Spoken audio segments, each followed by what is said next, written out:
It began with the moment so electrifying that even veteran reporters froze in their seats. The Senate chamber, usually a space of scripted speeches and polite pauses, erupted in stunned murmurs after a tense exchange between Representative Alexandria Ocasio-Cortez and Senator John Kennedy spiraled far beyond anyone's expectations. What started as a routine Joint Committee hearing transformed into an emotional, deeply human confrontation that would echo far outside the marble halls of Washington.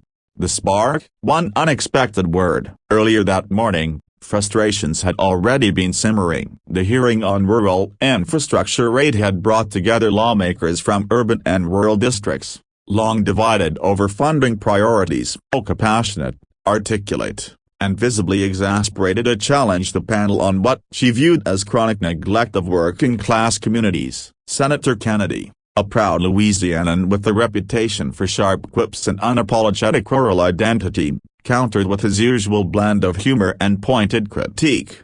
But then, during a moment of heated back and forth, Oka, tired, flustered, and speaking faster than her filter could catch, let the word slip, "hillbilly."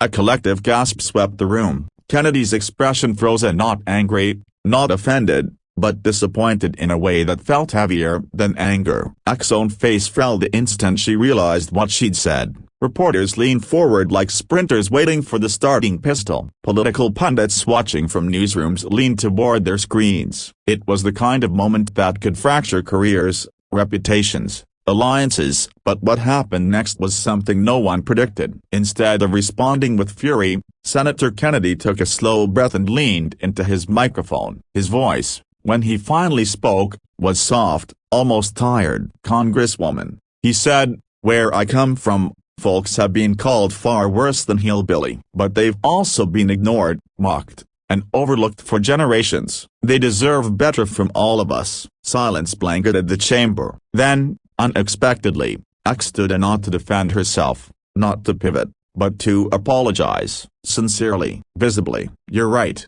she said, her voice trembling just enough to reveal the weight of the moment. "I'm sorry. That was wrong of me. And the people you represent deserve respect. All of them." My frustration got ahead of my values. The room shifted. The tension softened. A few senators exchanged surprised glances. Others nodded slowly, visibly affected. But Kennedy wasn't finished. He continued, not with sarcasm, but with the story about his childhood, growing up in a small town, watching his father struggle with the dignity of hard labor, feeling the sting of being underestimated solely because of where he came from. It was a rare moment of vulnerability from a man known for stoic humor. Oka listened, hands clasped, eyes locked on him, not as a political opponent, but as a person. That moment cracked open something deeper than a policy debate. It humanized both of them in a way few televised hearings ever do. And as the conversation continued, the tone changed completely. Instead of trading barbs,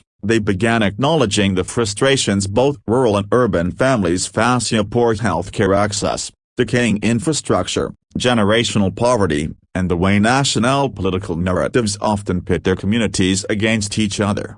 By the time the hearing concluded, the two had agreed publicly to collaborate on a bipartisan initiative focused on improving access to clean water in neglected communities, rural and urban alike. Reporters who had arrived expecting fireworks walked out wrestling with something far more meaningful, a rare story of humility, respect, and cooperation.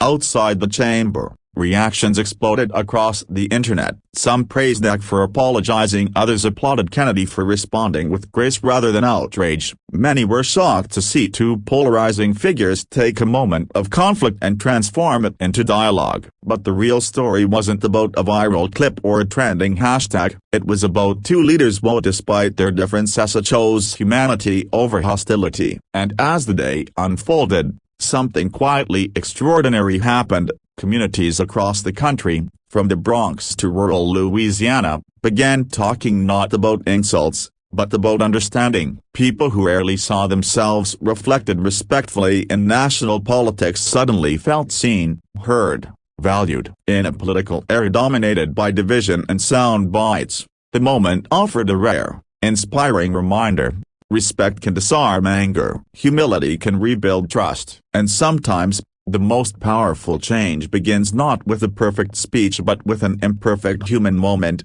acknowledged honestly, and resolved with courage. If only more of Washington worked like that.